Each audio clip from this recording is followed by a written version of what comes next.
वळूयात पुढच्या बातमीकडे। पंतप्रधानांच्या निवासस्थानामध्ये घातपात घडवण्याचा प्रयत्न होता। राहुल गांधींनी केलेल्या आंदोलनावरून एकनाथ शिंदेंनी हा गंभीर आरोप केलाय।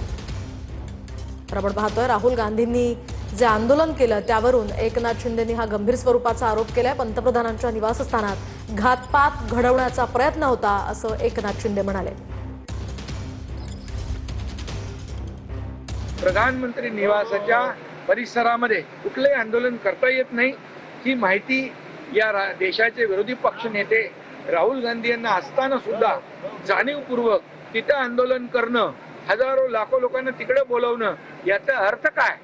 याचा अर्थ प्रधानमंत्री नरेंद्र मोदीजी यांच्या निवासस्थानामध्ये घातपात घडवण्याचा त्यांचा प्रयत्न होता, त्यांची मनशा होती। अशा प्रकारचं अराजकता देशामध्ये पसरवू हे खऱ्या अर्थाने निंदनीय आहे।